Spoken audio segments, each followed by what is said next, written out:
And that question is, what more can I give? Now, if that sounds familiar to you, it is the title of a very obscure Michael Jackson song that he sang with a bunch of pop artists like Gloria Estefan, uh, Beyonce, NSYNC, Mariah Carey, Luther Vandross, uh, Brian McKnight, a whole bunch of people. And you probably never heard of that song because it never was officially released except for, I think, 1 or 2 days back in 2003. And the song was created a bunch of different times and a bunch of different iterations, the final iteration being in response to September 11th.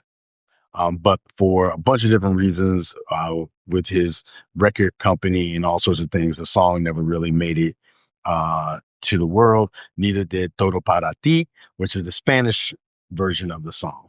But why do I bring that up? I bring that up, one, because uh, today I woke up and remembered it was Colorado Gives Day. And this is one of my favorite giving days, because a lot of the nonprofits in this area, when you donate to them, there's like matching contributions and all sorts of things. And so, usually over the years, I've been blessed enough to be in a financial situation where I can donate to different organizations that I believe in, and see that impact doubled. But this year, I found myself in a situation where I am less funded, therefore I can fund less. And so I was actually feeling pretty sad about it. And I had to sit with that, though. I didn't lament per se, but I let myself be sad and listened to what was coming up for me. And I did a couple of exercises because I'd like to use my mind. Hi, Margaret. I like to use my mind creatively. And so when I felt myself feeling sad about not being in the position to donate to organizations that I want to support in the way that I wanted to, I started to ask myself, one question was like, well, what would I like to give? And then I ran through a series of numbers and thought about, you know how they say it's the thought that counts. So I let my heart feel what I wanted to donate to Peak to Peak, my kids' school, the Modus Theater, where I serve on the board, to Together, which is an organization that works with homeless youth, with the YWCA, all of these different organizations that in the past I've been blessed enough to have financial resources to be able to share with them. And this year, being in a less of a situation like that, there was some grief there. So I was grateful that I have the grief. But I also wanted to be curious about where does that grief come from and where does that desire to give come from? And it's not like a humble brag, like, yo, I love giving. It's not that. It's something natural about it. I mean, when you think about most things in nature, they receive what they need from nature and then they give what something else needs.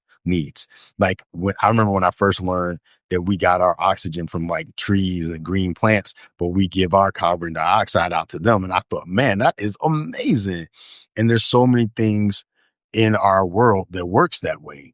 So I think it's very natural to both receive and then give. And so this question of what more can I give came to me this morning because I couldn't give the financial resources that I would like to give. I did have a really good conversation with my wife about it, and we made a decision that we would donate something to things we care about at the level that we can right now. And then just to be in solidarity and to know that it is truly the thought that counts, under, you know, for the most part. I mean, I can't give a person a thought to eat for a sandwich. So I guess that there's limits to that. But essentially, we agreed that we would give something to the things that I care about. So I was really grateful to have that conversation with her and for her to meet me there. But then I also thought about, well, what are other ways I can give? And so I spent a good time this morning praying, and just praying for all the different organizations, like including the one that I have been serving for a few years that does not get the funding that it used to because of different changes in the environment that we're in, and for people who are struggling, which is there are many of us. So I spent a good amount of time praying this morning, and I felt the giving that comes from that. And then I also thought about, making this video like I'm making right now. That's a way that I can give. And then I also thought about how I can be increasingly try to be an encouragement to people. I feel that a lot of the problems that we see in our society right now, they come from a lack of meaning.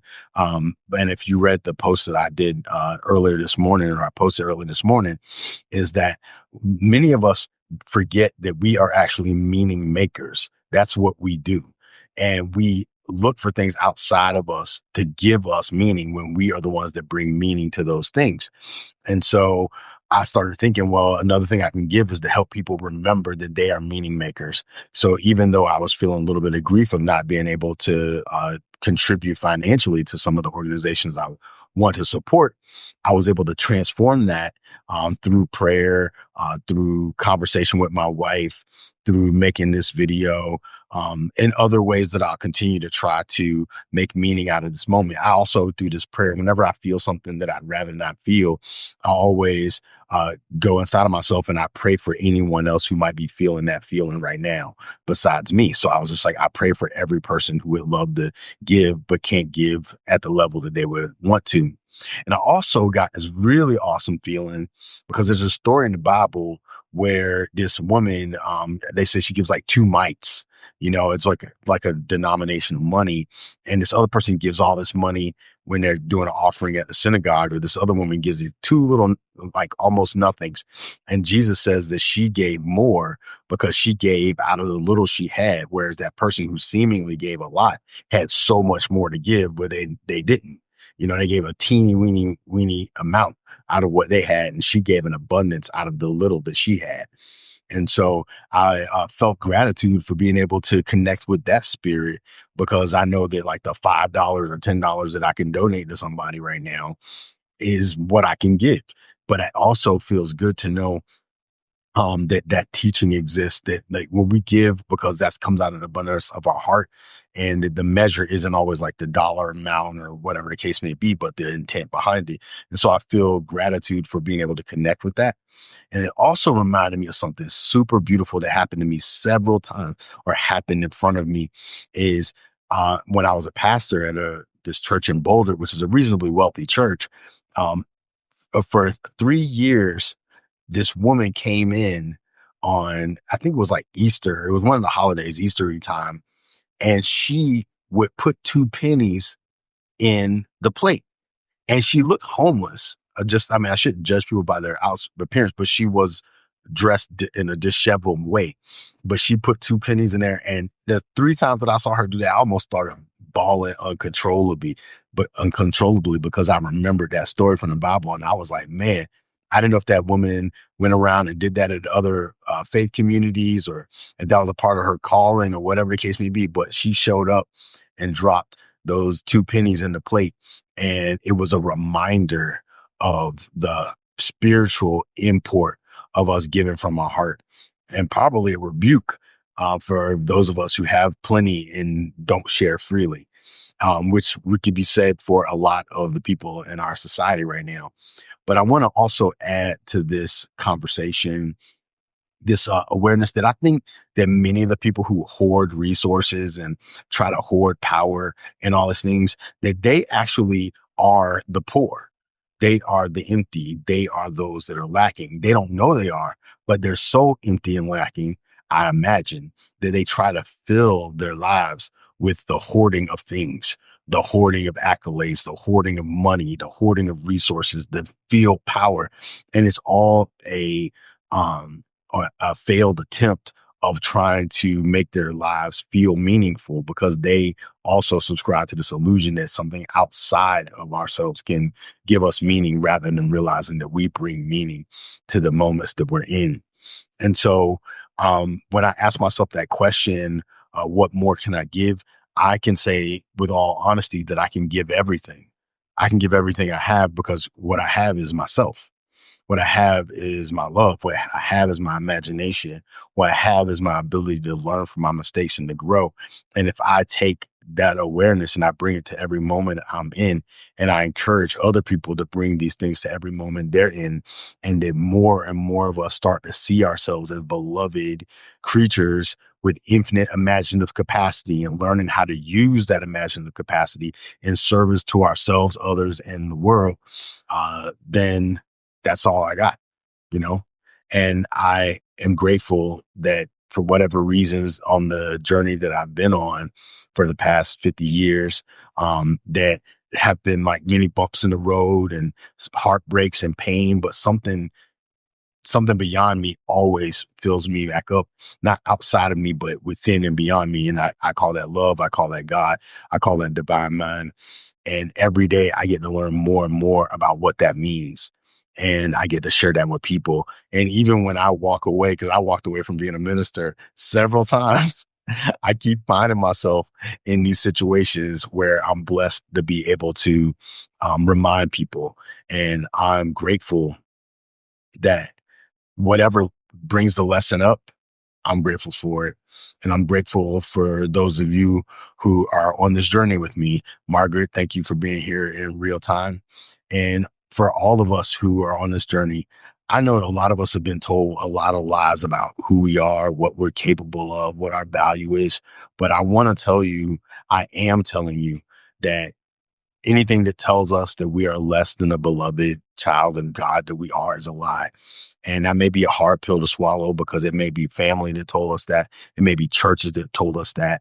It may be institutions and systems that told us that. And we might have bought into it. And sometimes when we buy into lies, it's hard to back out of it, especially if we've spread those lies as well.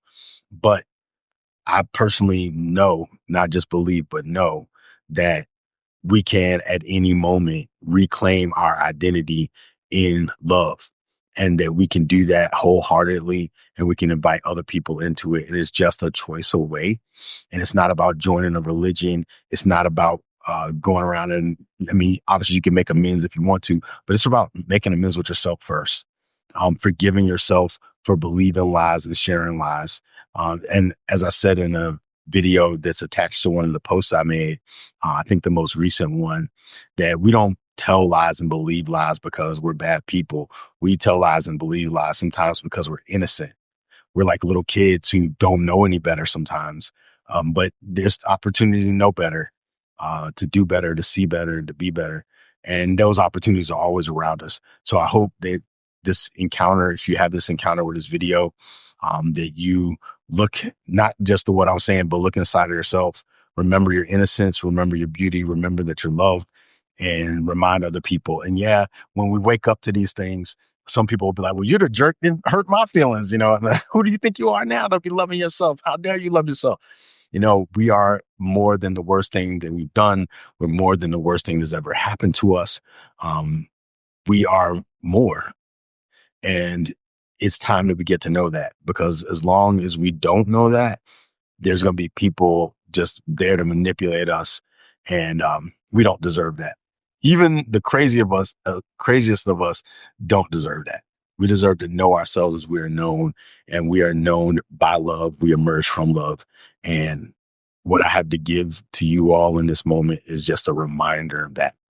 So if you feel it, if it connects with you, share it with other people, because we're not going to be able to change things, as Buckminster Fuller said, by fighting the existing reality. We have to create something new and make the old thing obsolete. And these institutions that lie to us are obsolete, and we can't fight them. We have to create something new. So here's to creating something new together. Peace, blessings, love you, and let's see what comes next. Thanks for being here.